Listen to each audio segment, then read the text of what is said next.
There's nothing more painful than seeing your avoidant ex hop into a new relationship with somebody else and immediately act like they are all in with this person. They're committing in a way they didn't commit to you. They're posting this person on social media. It appears as if the avoidant has changed. And maybe they changed because this is the right person and you just weren't good enough. It's like a punch to the gut.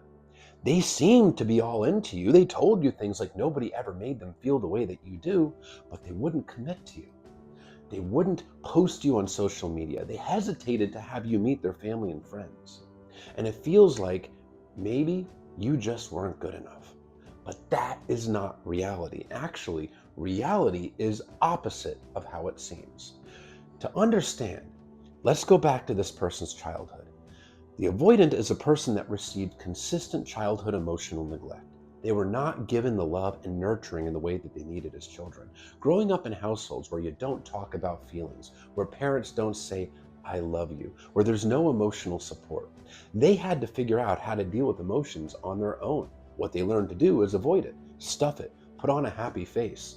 Their emotions were not welcome in their household. Now they carry this forward to being an adult. They have these deep attachment wounds. They personalize that lack of love and support, growing up to feel like there must be something wrong with them, that they're defective, inherently unlovable.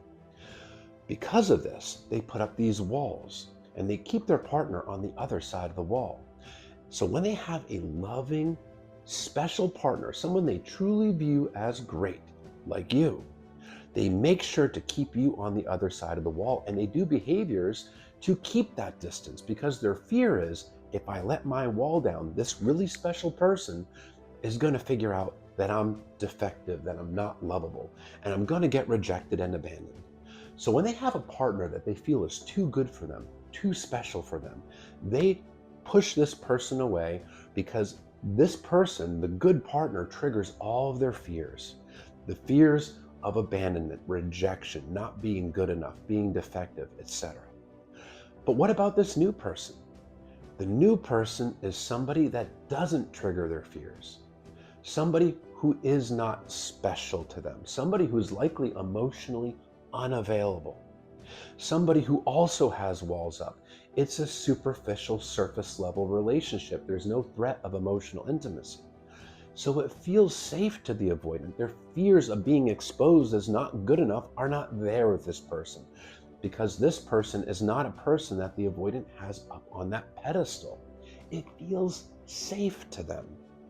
But due to a lack of self-awareness and a lack of self-reflection, the avoidant typically doesn't know why this person feels safe, but you feel unsafe. Now, they do know that you were someone that they viewed as special, but they don't understand why they felt the urge to run away from you. And that's because they avoid dealing with stressful emotions, avoid self-reflection, avoid processing anything that's painful to them. But this person soothes their wounds, meaning this is a person that doesn't trigger them. There's just no threat of intimacy.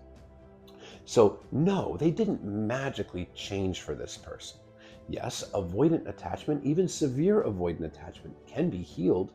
It's a learned behavior from childhood. Any learned behavior can be unlearned and replaced with new behaviors. And psychotherapy, extensive therapy, is a good place to start. But this person didn't magically change overnight for this new person. The avoidant did not suddenly become emotionally available. It requires a lot of work, years of therapy, years of work. Yes, they can start to make progress pretty quickly, but they have to commit to it. If this person just simply jumped into a new relationship some months later, they haven't changed. They're just with a partner that isn't triggering them, which means their new partner is likely emotionally unavailable, such as another dismissive avoidant, perhaps a fearful avoidant that leans heavily dismissive, or even worse, a narcissist. But their new partner is not someone that threatens them, meaning the new partner is not somebody that makes the avoidant feel not good enough. They're not someone that the avoidant feels is too special for them. They're likely somebody that the avoidant doesn't fear being abandoned.